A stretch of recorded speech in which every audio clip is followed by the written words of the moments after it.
नमस्कार, आप देख रहे हैं टीवी 9 राजस्थान। मैं हूं अम्बेश श्रीवास्तव। ये 8 PM शो। तीन विधायक कमीशनखोरी के आरोप में फंसे हुए हैं। एक विधायक रिश्वतखोरी के आरोप में फंसे हुए हैं। अब 3 सांसदों पर सांसद निधि के बेजा इस्तेमाल इसलिए कहना पड़ रहा है क्योंकि कहा जा रहा है कि भाई उन सांसदों ने हरियाणा की खैरथल विधानसभा क्षेत्र के लिए पैसे दिए और ये तीनों सांसद कांग्रेस के हैं। चूरू से राहुल कस्वा, जो कि पहले बीजेपी में थे 2024 लोकसभा चुनाव से पहले ही उन्होंने कांग्रेस ज्वाइन करी। भरतपुर से संजना जाटव और झुंझुनू से ब्रजेंद्र। दरअसल इस चिंगारी को भड़काया बीजेपी के मीडिया सेल प्रभारी अमित मालवीय ने एक डाटा शेयर करते हुए लंबा चौड़ा लेख लिखा और लिखा कि देखिए कांग्रेस के सांसद किस तरीके से वंशवादी और पता नहीं क्या क्या उन्होंने आरोप लगाए, बेजा इस्तेमाल कर रहे हैं अपनी सांसद निधि का। वैसे मैंने एक एक्सप्लेनर किया है कि सांसद निधि कौन इस्तेमाल कर सकता है, आप वीडियो में जाके देख सकते हैं। ठीक है, तो वो तो हो गया। खैर, अमित मालवीय जी का जो आरोप वो उस आरोप ठीक है, आपने आरोप लगाया। आपका आरोप यह है कि भाई सांसद खर्चा नहीं कर सकते हैं, तो भाई सांसद खर्च कर सकते हैं, कुछ क्राइटेरिया हैं। और क्योंकि सरकार ने इस चीज़ को बढ़ा रखा है कि पहले 25 लाख था, उसके बाद 50 लाख कर दिया। कोई बाढ़ या आपदा आने पर सांसद जो है किसी अन्य राज्य को, किसी अन्य जिले को जो है 1 करोड़ तक की सहायता राशि दे सकते हैं। सब चीज़ें क्लियर हैं, तो इसमें कोई बड़ा इशू नहीं है कि उन सांसदों ने खैरथल में पैसा क्यों दिया। लेकिन सवाल ये है कि खैरथल में अगर सड़क बनने के लिए, खैरथल में अगर स्कूल के भवनों के निर्माण के लिए राजस्थान के सांसद पैसा दे सकते हैं, तो राजस्थान में जो आपदाएं, हादसे, घटनाएं हो रही हैं उनके लिए पैसा कौन देगा। आपको याद होगा चूरू का, झालावाड़ का, जहां एक जर्जर स्कूल के छत गिर जाने से 7 बच्चों की मौत हुई, दर्जनों बच्चे घायल हुए। रीज़न क्या था कि वो 40 साल पहले स्कूल बना हुआ था, उस स्कूल का नवीनीकरण नहीं किया गया था। बच्चे वहाँ पढ़ने जाते थे, छत गिरी, 7 बच्चे मौत की नींद में सो गए। अब वहाँ के सांसद दुष्यंत सिंह जी हैं, जो पूर्व मुख्यमंत्री वसुंधरा राजे के बेटे हैं, पिछले 5 बार से सांसद हैं। तो भाई मुख्य सांसद जी पिछले 40 साल से रिनोवेशन नहीं हुआ, तो अपनी विधायक निधि का, अगर वो 5 बार से सांसद हैं, हर सांसद को साल में 5 करोड़ मिलता है, यानी 5 साल का 25 करोड़, और वो 5 बार से सांसद है यानी 100 करोड़। क्या 100 करोड़ रुपए इनफ नहीं है स्कूलों की मरम्मत, सड़कों की मरम्मत, पानी की व्यवस्था, बिजली की व्यवस्था कराने में? और राजस्थान सिर्फ झालावाड़ का केस ही नहीं, आप किसी भी राज्य, किसी भी जिले का ग्राफ उठा के देख लीजिए, ना आपको सड़कें सुधरण मिलेंगी, ना आपको स्कूल बेहतर मिलेंगे। एक रिपोर्ट आई थी झालावाड़ हादसे के बाद, हजारों स्कूल ऐसे हैं प्रदेश में जो जर्जर हालत में हैं, बंद कर दिए गए, कुछ के लिए नवीनीकरण के लिए चीज़ें निकाली गई।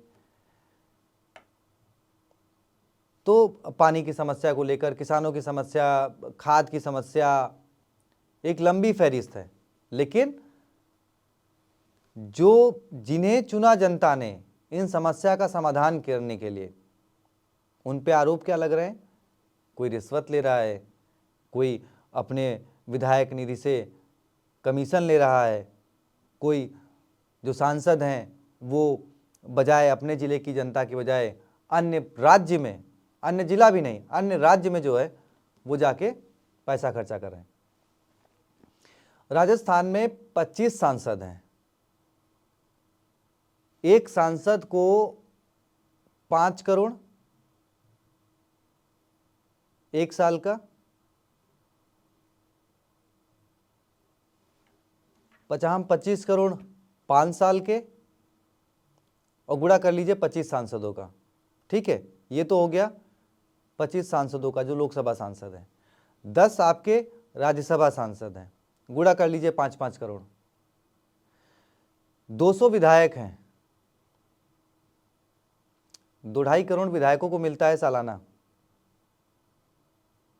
जोड़ लीजिए गुणा करके 5 साल का हिसाब। अब आ जाते हैं सरकार जो योजनाओं के नाम पे पैसा योजनाएं शुरू करती है, उसके नाम पे जो चीजें करती है, आखिर इतना पैसा जाता कहाँ है?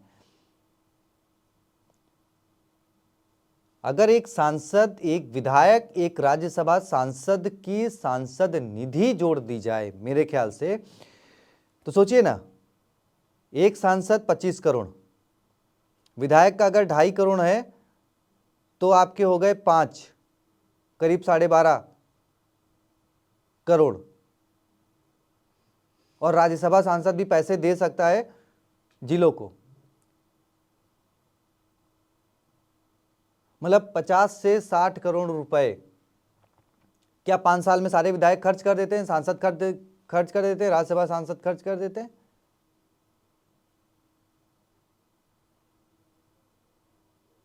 और अगर जब आपको मिलता है तो आपको घर पे रखने के लिए तो नहीं मिलता है, जनता की भलाई के लिए मिलता है, तो जनता की भलाई पे खर्च करिए ना।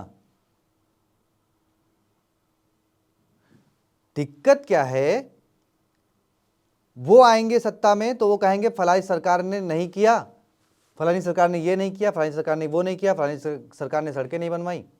कभी कोई विधायक सांसद ये नहीं कहता है कि हाँ भाई मैंने इतना, मेरा 25 करोड़ सांसद निधि 5 साल में मिली थी और मैंने इतनी सांसद निधि जो है यहाँ पे खर्चा करी। कोई विधायक ये नहीं, अपना हिसाब नहीं देते हैं कि हाँ मुझे इतनी विधायक निधि मिली है, मैंने इतनी विधायक निधि से इतने काम करवा दिए हैं।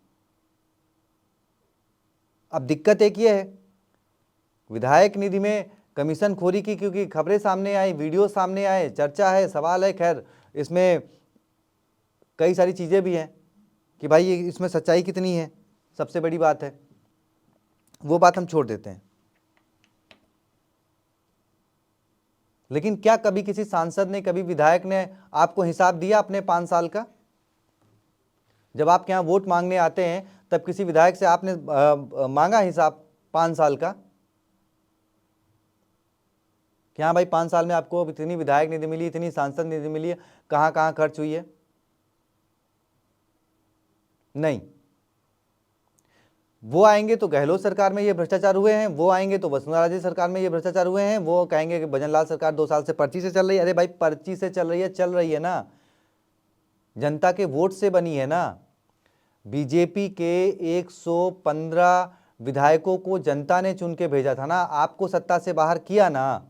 अब वो पर्ची से चलाएं या डमी कैंडिडेट बिठा के चलाएं, जैसे भी चलाएं, अब अगले 5 साल तो आप कुछ नहीं बिगाड़ सकते ना उनका, क्योंकि आपके साथ तो हुआ था। आपके पास 101 विधायक थे, बाकी समर्थन से आप सरकार चला रहे थे, तो आपकी सरकार में ही फूट हो गई थी, आपके चले गए थे 19 विधायक, सरकार पे संकट आ गया था। वो बात अलग है कि आपने फिर बीएसपी फलाना ढिमाका से समर्थन लेके जो अपनी सरकार बचा ली, लेकिन उसका नुकसान जनता को हुआ ना। आपके विधायक यहाँ 5 स्टार होटलों में 1 महीना घूम रहे थे, उनके विधायक वहाँ 5 स्टार होटलों में 1 महीना घूम रहे थे। आखिर पैसा किसका था? जनता का था ना।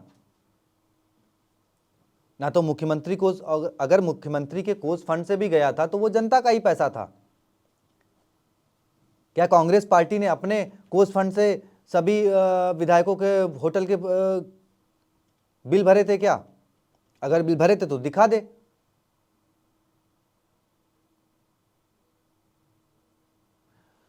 अब बात यह है कि अब देखिए ना, मैंने वही कहा ना कि पहले विधायकों की कमीशन खोरी का, फिर विधायकों के रिश्वत का, और अब सांसद निधि का बेजा इस्तेमाल करने का कि भाई ठीक है अपने राज्य में, अपने जिले में तो विकास हो नहीं रहा, लेकिन दूसरे राज्य में जाके किसी और विधानसभा में आप पैसा दे रहे हो। तो ये तय अब राजस्थान की जनता को करना है। हनुमान बेनीवाल जी बिल्कुल ठीक कहते हैं, मिलकर लूट रहे हैं, आरोप लगाते हैं ना हनुमान बेनीवाल जी। खैर, आप भी थोड़ा रिसर्च करिएगा, और जब कोई नेता, जब कोई मंत्री, जब कोई विधायक, जब कोई सांसद आपके यहाँ दरवाजे पर वोट मांगने आए, खैर अब तो दरवाजे पे वोट मांगने की प्रथा ही खत्म हो गई है। अब तो वो रैली करते हैं, सभाएं करते हैं, भीड़ इकट्ठा होती है, वहीं पे पूरी सब्जी और बढ़ जाती हैं चीज़ें, चले जाते हैं। और जनता हमारी जाति का नेता, हमारी कास्ट का नेता, इसने ये किया, इसने वो किया करके आप वोट डाल देते हो। हिसाब मांगिएगा। इस आरोप प्रत्यारोप की राजनीति से आपका भला नहीं होगा, आपका भला होगा जवाब मांगने से। तो अब जब आपके दरवाजे पर नेता आए, सिर्फ वोट मांगने नहीं, कभी भी आए ना, तो उनसे पूछिए, भाई साहब 2 साल हो गए, कितनी विधायक निधि कहाँ खर्चा कर दी। ठीक है। बाकी वीडियो को ज़्यादा से ज़्यादा शेयर करें, चैनल को सब्सक्राइब करें, और आप अपनी राय जरूर दें अगले वीडियो के लिए। धन्यवाद।